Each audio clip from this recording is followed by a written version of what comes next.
All right, Mark here with MA Entertainment. I'm here with Chris 51 and Morgan Rose from Sevendust and Headbangers Con. What's happening, guys? It's going. It's going.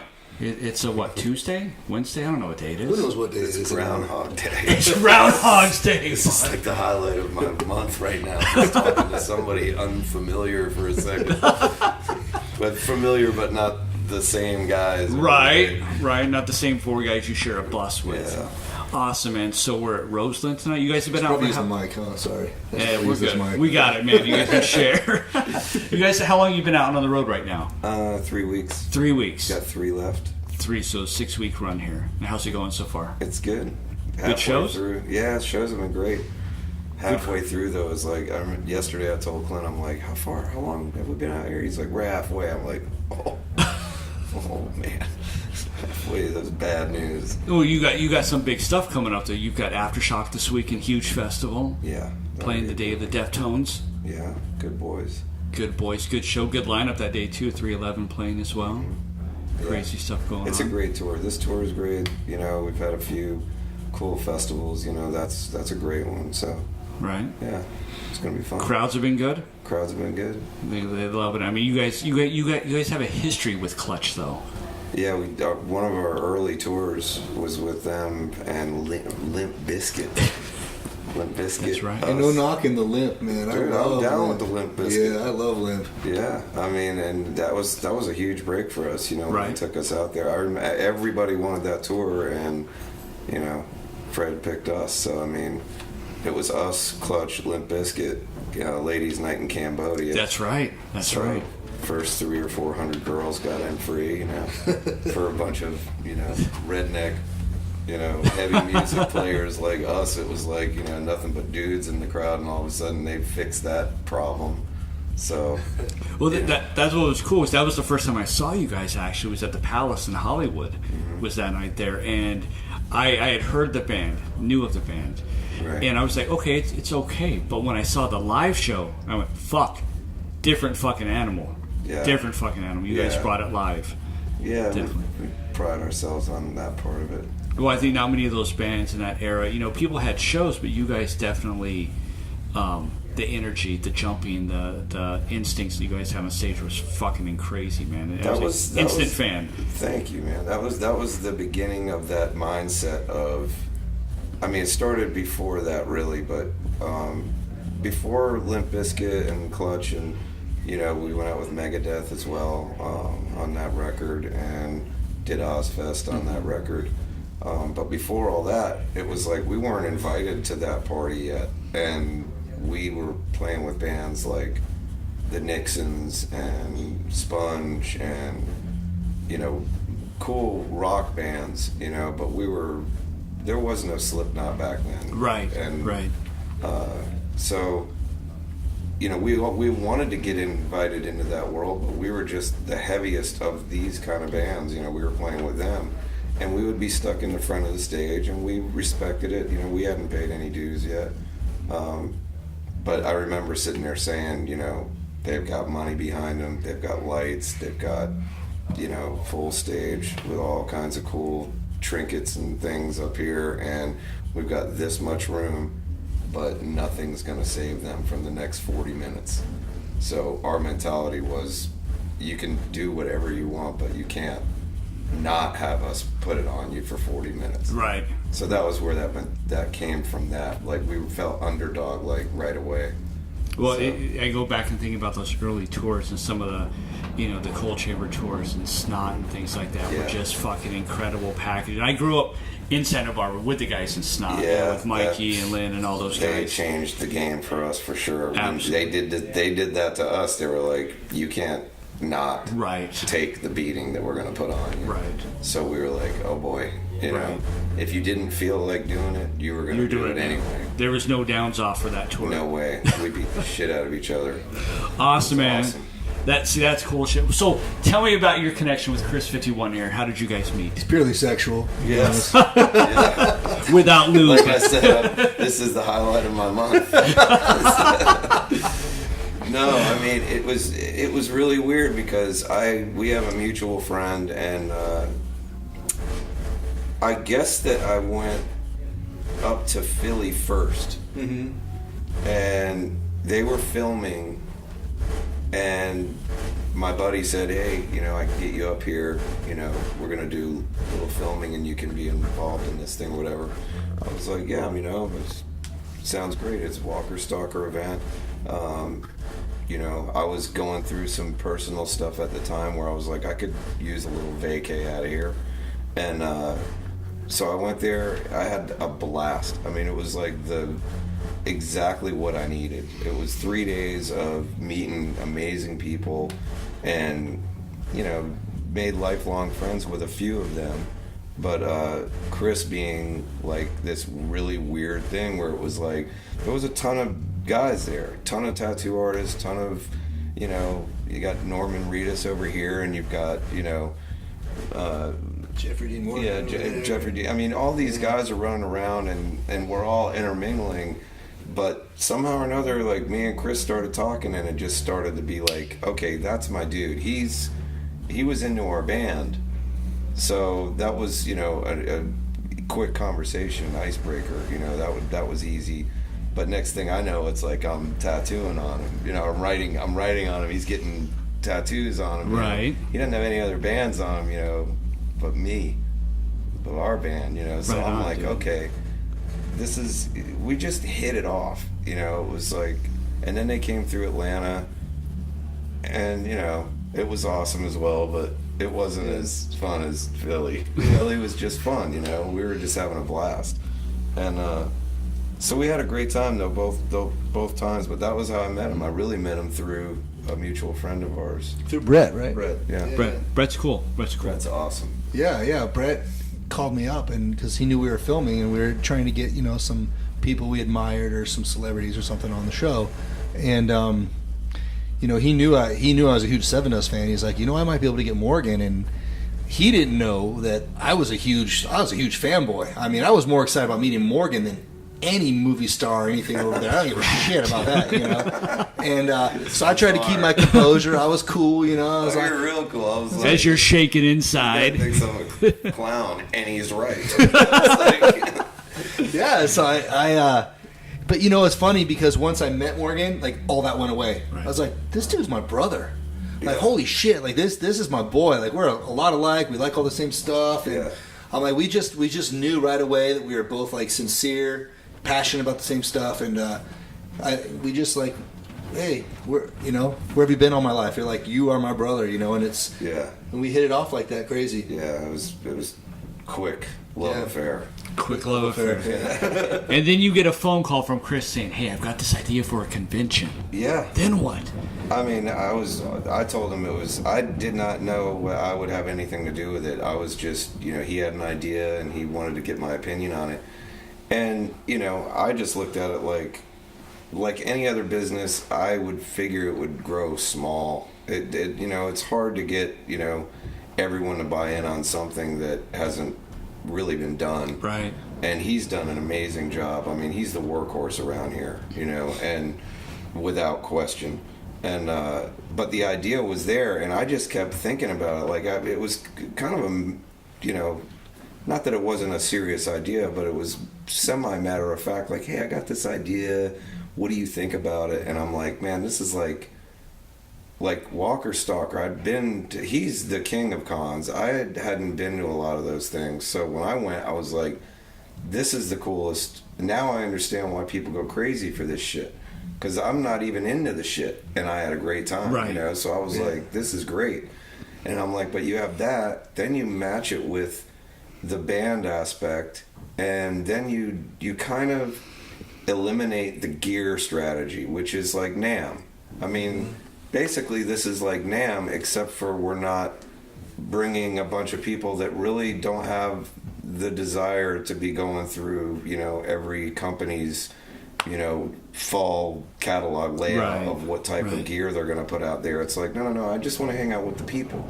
Yeah, this is based on the fans first. Yeah, this is and a fan not who- people purchasing shit or companies or anything. Right. It's not and they serve their purposes. I'm all good with all that.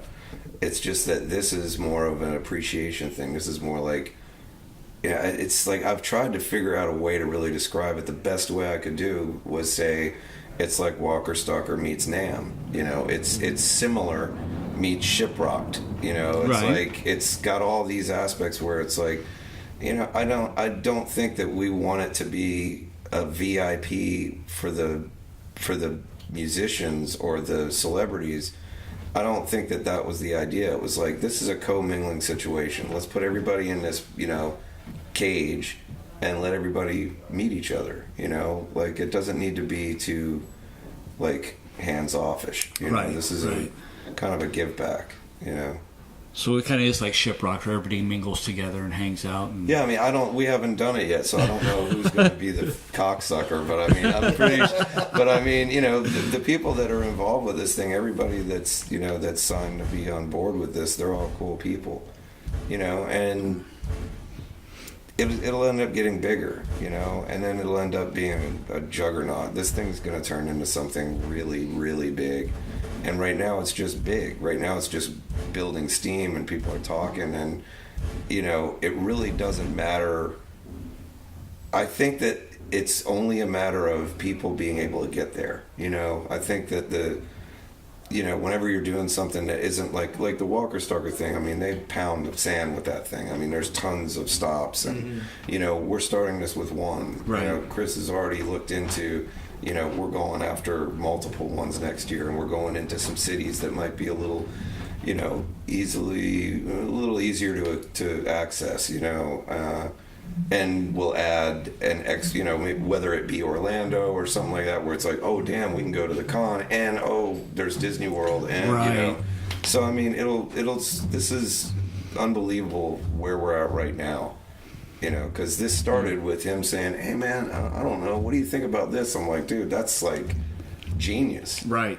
If you do it was my wife. That was Katie's idea. My wife, yeah, dude. Oh shit! I forgot. She was the genius, and yeah, well, she planted the seed, and then I just like a redwood just grew it, and it was like taking Viagra. She's probably. I took Viagra for this idea, and yeah, for sure, I've had a boner for it ever since. She's probably like, this is the worst. The worst 30 minutes of my life was when I thought about this idea. She's regretting it now, and then how close you and I have become. She's like, oh God, fucking Morgan, I always got to hear about this, and their plans, and oh, who are you talking to all night? Oh, Morgan again, great. And like, it's like, I've lost my husband.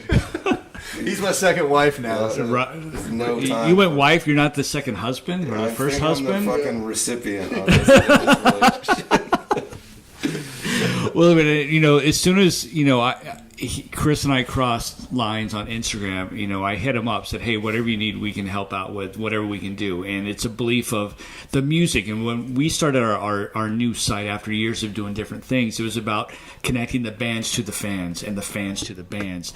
And what he's doing is just that. And we said, dude, we want to help out. We want to, you know, connect that. That's what it's about to us. It's about what you do and what that person in the crowd watches, and building that bridge together. That's what it's all about. Versa, you know, I mean, that's the thing, is that, I mean, this thing hits close to me and to what my band's about, because, I mean, we didn't have a major label. We didn't have that type of, you know, juggernaut support. And it was all about the people. You know, it was like, we go to a town, there's 10 people there. You hammer those 10 people, and when you're done, you go out there and hang out with them. You know, if we had the time, we would continue to hang out with every person in the crowd. And I remember somebody saying, you know, you guys are kind of moving. It's starting to get bigger. You're not going to be able to be close with everybody out here personally. Because we got to the point where there's lifers out there that there would be 50 people at a show. The third time we'd come through New York, and we would hang out with all 50. And then those 50, the next time turned into 250, and then 250 turned to 700, and 700 was 1,000. Then before you knew it, you know, we played New York 13 times on the first record, and it went from 5 people to headlining Hammerstein, selling it out. And it was like, I can't meet 3,000 people tonight. I can meet them in a line, right, but I can't go have beers with 3,000 people. Right. This situation makes it to where I pretty much can have beers with 3,000 people if I want. Right. Absolutely. And I want to. I like that analogy. It's like the Headbangers Con is kind of like the Sevendust of the con world, like we don't have any huge corporate investors, we don't have any partners to answer to. It's what me and him fucking whatever we want to do, and it's all done through hard work and through passion with the music. Just like when Sevendust started, they worked their asses off, whether it was in a bar of 10 people or 1,000 people, and they just hit the pavement every day, every night, and the passion showed. And that's exactly what we're doing. We've done that since day one with Headbangers Con, and that passion shows. And it's still, it comes down to the point where even every musician we get, I call Morgan or I text Morgan. I'm like, hey, is this dude cool? Like, I want to make sure that, even the talent and the celebrities that are there aren't stuck up assholes, right. That they're guys that want to be there and hang out with the fans and meet the fans and have beers with 3,000 people. I want them to want to do that, not be the guys that have had it and they're sick of that part of their life or their career. So I check in with Morgan. I'm like, hey, are you cool with so-and-so from this band or this guitarist? Or he's like, oh, that's my bro. Oh, he'll love it. And he's really good with fans. And that is the clincher on how I determine who all we're getting and why we're getting them. Because that's just as important, that they want to be there, that these guys want to be there as much as us guys want to be there. Right. I mean, if people don't go to this thing, if people don't take the opportunity to be a part of this thing and have drinks with John Tempesta, it's like you're ruining your entire future. Like you're gonna ruin a bucket list moment that you didn't even know you had.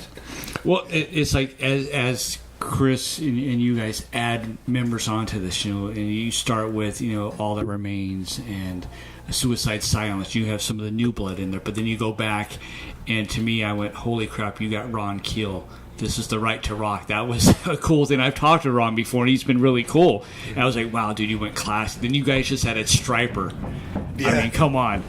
That was the idea, though. When we were talking about it, and as we do this, it will get, it'll get more diverse, and it'll get bigger, and there'll be more celebrities, and it'll just continue to grow. But the idea, I'm glad that we were able to do that. Like, I want the 80s guys in there. We want that. We want the new breed. We want, you just want to break it up. We want to get it to the point where it's not just, it's not just hard rock right now. There are people coming there that aren't. They're affiliated with hard rock. Right. Like Bobby Brown. Right. Living Color. Yeah. But I believe that we'll end up making it even more diverse. I want to bring Berlin out there, or Missing Persons, or the Motels, or that'd be awesome. I'm down with that world too, And so we'll just continue to grow on it. Right now, it's like I look at the lineup and I'm like, these are all like cool people, cool dudes from different eras. There's something for everybody here. It's all inclusive. That's what's a good thing. And at the end of the day, man, it's really like, being invited to come and be a part of just a really cool party. Right. It's like a shiprock thing. You're gonna need some time after you leave this thing to recover. No question about it. I needed it leaving Philly. I couldn't wait to get out of there. It was like, Well, look, man, as we talk about this and initiate it to people and throw it to people, they're like, oh, yeah, I've heard of this, or no, what's that? And they get excited about it. And back where I live in Sacramento, talking with the local venues and guys who do stuff there, and I'm like, look, man, if this thing grows legs, are you guys in? They're like, absolutely. They're interested in it because, like, wow, we can host a show. We can do a 350 room, or we can do a 1100 room, whatever it's going to bring people in. Both. So people are excited. Exactly. You can do both. So it's good to see that people are excited about it, and they see some of the endorsements you guys have on here. They're like, holy crap, that's huge. There's like heavy duty, sponsors in this thing, people that are just, he's the one that did the work, on that. I was like, he's coming, he goes, guess who I got? And I'm like, you gotta be kidding me, dude. Like, I'm just glad that's what we're going to be drinking while we're there. Yeah, I called him one day. I'm like, dude, we got Jack Daniels, Tito's, and Fireball all in one day. He's like, what? I'm like, yeah, I flew to L.A. I met with these companies. I sold them the spiel. And honestly, they were excited to get involved in this aspect of rock and roll, because they see, I think a lot of these companies see that like the Comic-Con culture, like that whole Entertainment Con and Comic-Con circuit is booming right now, but huge. they can't get in there and reach kids. I mean, that would be immoral and, never survive. But, Jack Daniels all of a sudden hears that there's a festival, a convention based around music for the fans. They want all in on that thing. Absolutely. Somebody tried to backdoor us on this thing a little bit. I don't know exactly who it was, and if I did, I wouldn't even say, because I'm absolutely not trying to start any drama or anything. But somebody came to me and said, yeah, somebody tried to do this thing, and they did not do it well. Like, you guys are already smoking this thing. Like, they tried to hurry up and do this to try to kind of get the inside track on it. And it's not something that you can do overnight. I mean, the logistics of finding musicians that aren't touring all at the same time, right, to get them to be involved. I mean, this thing was supposed to happen really months ago. Yeah, and thank God it didn't. Yeah, because we could probably, I guess I would like to say we could use as much time as we could get. Add another 3 months, and let's do it next year.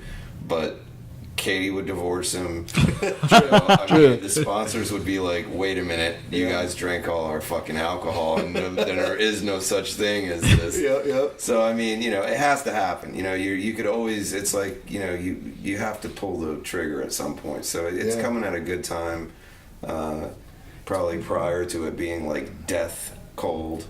Yeah, it's been a year now. I've been working on this thing, you and me, for a year. And I'm ready. We're ready for it. It's a huge risk. I've gone almost bankrupt doing this thing, but it's worth it. I have a passion for the music. I have a passion for Morgan. I have a passion for this whole industry. So to me, even if I do go bankrupt and the line's not around the corner, which I don't think it will be, but you know what? I'm going to say fuck it, and I'm going to do it again. I don't care. I'm going to do it, and I'm going to force it down people's throats until they see that this is a good thing for the music industry as a whole. The people that come to this thing, and I believe that it's going to do really well. Right now we're looking good as it is, But if this thing, the people that do come to this thing are going to talk about it. That's what we want.